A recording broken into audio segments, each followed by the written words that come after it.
Hello everyone, I am Abhishek Kumar from Coding Vlogs and we will see the lead code daily challenge problem, that is all ancestors of a node in a directed or cyclic graph. तो questions देखते हैं. You are given a positive integer n representing the number of nodes of a directed or cyclic graph. The nodes are numbered from 0 to n minus 1.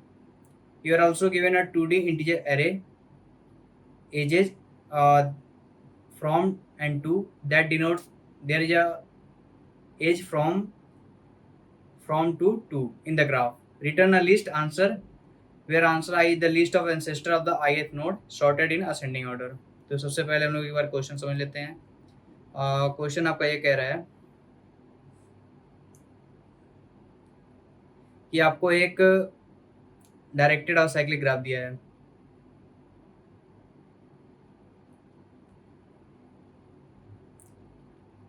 तो directed और cyclic graph का मतलब क्या? Directed मतलब कि आपका जो एजेज होंगे उसमें डायरेक्शन होगा. लाइक फ्रॉम, अगर ये बोलता है कि आप ए से बी जा रहे हो then it is your direction. Like कि आप ए से बी जा सकते हो, not you can't come from B to ए.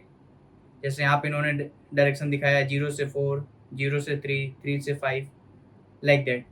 और साइकिलिंग मतलब कि इसमें ग्राफ में कोई साइकिल नहीं होगी, no cycle. And now they are asking कि आपको एक एरे रिटर्न करना है.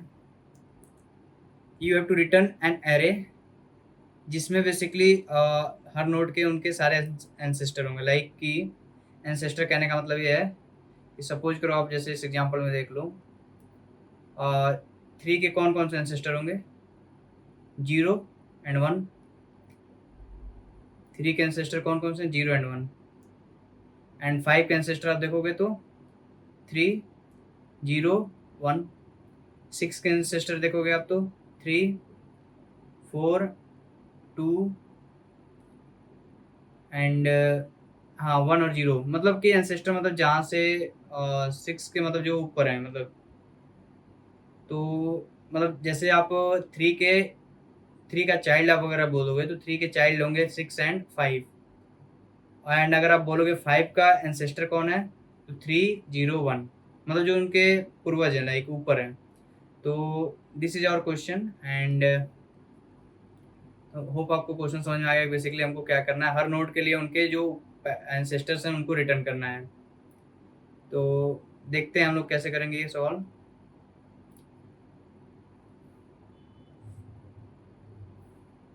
तो आप अगर सपोज करो कोई एक ट्री दिया है, एक सिंपल केस लेते हैं. मान लो आपको एक ट्री दिया 1, 2, 3, 4, 5 और ये क्वेश्चन बोलता है कि आपको सारे चाइल्ड प्रिंट करने हैं.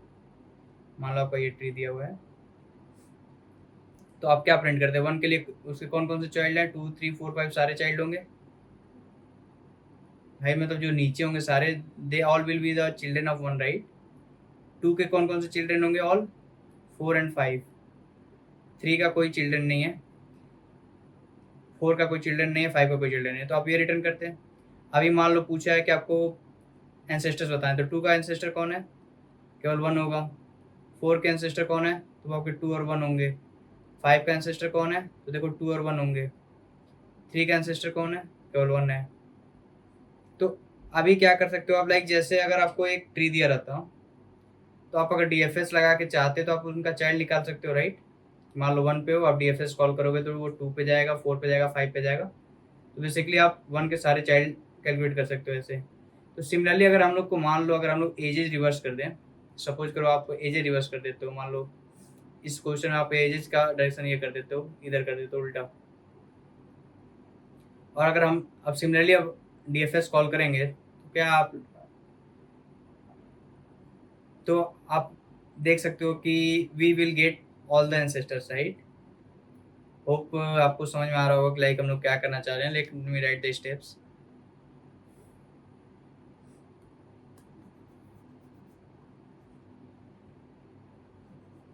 मैं स्टेप्स लिख देता हूँ जस्ट अ सेकंड.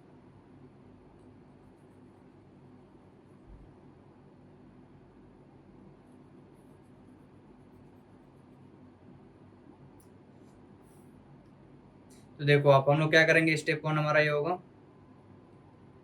कि रिवर्स ऑल द एजेस.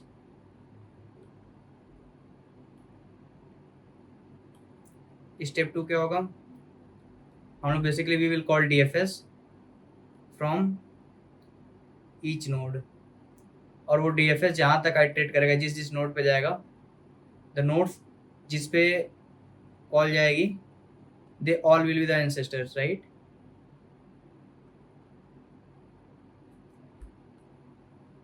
वो सारे आपके एंसेस्टर्स होंगे।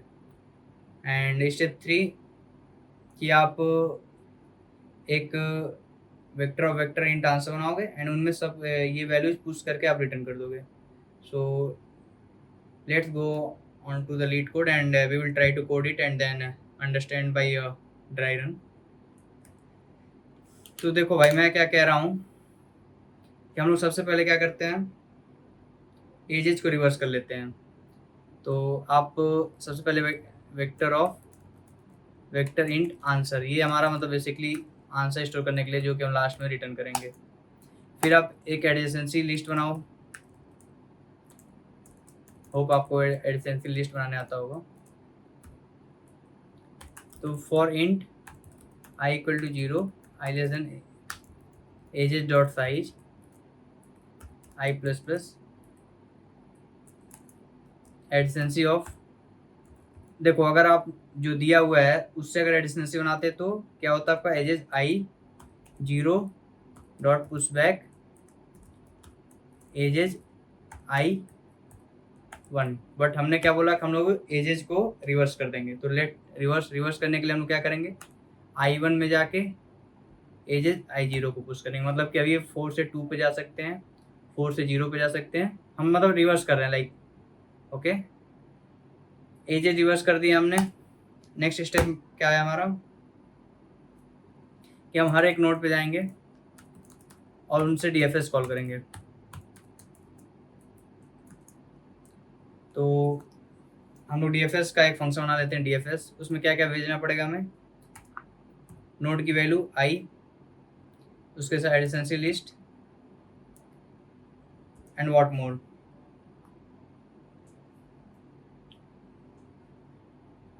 एक टेम्प वेरिएबल रखते हैं, वेक्टर रखते हैं, जिसमें हम लोग बेसिकली जो जिस नोड पे वो ट्रेवल्स करेगा उसमें पुश करके लेके आएंगे वैल्यू को, ठीक है। एंड एनीथिंग एल्स, और एक बूल वेक्टर रखते हैं, जिससे कि मतलब एक वैल्यू जो आ चुका है उस पर दोबारा हम लोग रिपीट ना करें, इसलिए इसमें रखते हैं बूल एंड फॉल्स। तो विजिटेड पास कर लेते हैं, ठीक है। और एक आंसर डॉट पुश बैक, जो सारे नोट्स उसके एंसेस्टर होंगे वो उस टेम्प में भर के आएंगे, तो उसको हम लोग आंसर में पुश कर देंगे। और क्वेश्चन में आपका बोला है कि आंसर को और एंसेस्टर्स को हमें सॉर्टेड ऑर्डर में पुश करना है, तो सॉर्ट टेम्प डॉट बिगिन, उसको सॉर्ट कर लेंगे पहले फिर पुश करेंगे, comma temp dot and. Hope यहाँ तक आपको समझ में आ गया होगा। हमें बस अब एक DFS फंक्शन ही कॉल करना है, तो we will be writing that. तो देख लेते हैं DFS फंक्शन, सिंपल DFS कैसे कॉल करते हैं। इंट नोड, दूसरा आप वेरिएबल कौन सा पास किए हो, और एडजेसेंसी लिस्ट, तो उसको पास कर लो आप, vector of vector int ampersand adjacency. तीसरा आप क्या पास किए हो, टेम्परेरी वेक्टर, जिसमें हम सारे नोड्स को पुश करेंगे जिस पे हम लोग रीच कर सकते हैं वहाँ से DFS के टाइम। तो temp and at last we have passed a visited array, जो कि बेसिकली किसी एक नोड को हम लोग 2 बार ना विजिट करें इसलिए रख रहे हैं। हो सकता है ना भाई, लाइक मान लो आप DFS 5 से कॉल करोगे, या फिर मान लो आप सपोज करो 6 से DFS कॉल करोगे। हम लोग विजिटेड क्यों रख रहे हैं मैं बता देता हूँ। मान लो आप 6 से अगर DFS कॉल करोगे तो 3 पे जाएगा, अगेन इट विल कॉल 0। यहाँ पे सिमिलरली अगर 6 से कॉल करो तो 4 पे भी जाएगा, अगेन इट विल कॉल 0। तो आप देखोगे 2 बार 0 पुश कर देगा। तो to prevent us from pushing a same node twice और thrice, we will keep an array of visited, कि अगर वो विजिट हो चुका है then we will not go there, इसलिए विजिटेड रखना पड़ेगा हमें। एक ड्राई रन करेंगे, don't worry, and you will be fine with the solution. तो विजिटेड नोड को ट्रू कर दो। अगर नोड, फिर हम लोग क्या करेंगे, for auto J on edges of node, ये जो नोड की एजेज है, मतलब जो उनके चाइल्ड है, मान लो 4 के लिए क्या होगा, 2 और 0 होंगे। इन पे ट्रेवर्स करो, इफ़ नॉट विजिटेड, अगर ये विजिटेड नहीं है तो इन पे जाओ आप। इफ़ नॉट विजिटेड ये, तो आप इन पे कॉल करोगे, और कॉल करने से पहले आप वैल्यू पुश कर दोगे, राइट। तो टेम्प में पहले पुश कर दो इसको, चाइल्ड को। मान लो 4 के लिए एंसेस्टर 2 और 0 होंगे, तो टेम्प डॉट पुश बैक, आप जे को पुश कर लो, एंड देन आप एक DFS कॉल कर दो, DFS j adjacency temp visited. Hope आपको समझ में आया होगा। And let us check if some error is there. तो let us run and see if the code is working. Adjacency, right?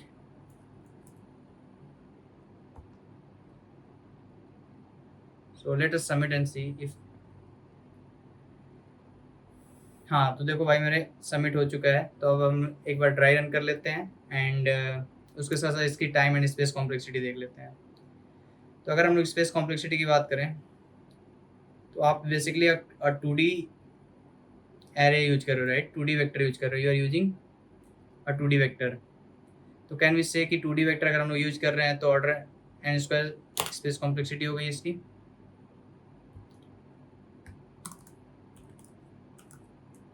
n into n square space complexity.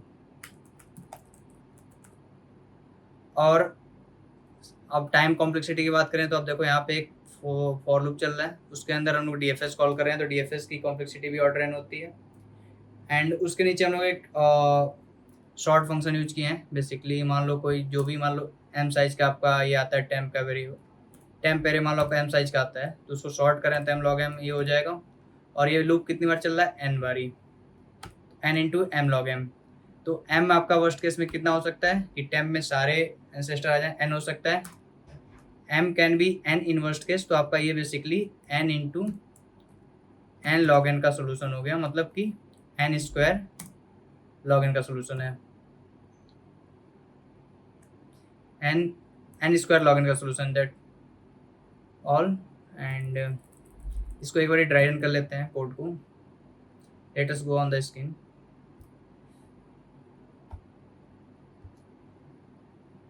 देखो भाई कैसे चल रहा है ये। हमने क्या किया, हमने पहला स्टेप क्या किया कि इसके एजेज को रिवर्स कर लिया। इसको इरेज कर देते हैं थोड़ी देर में।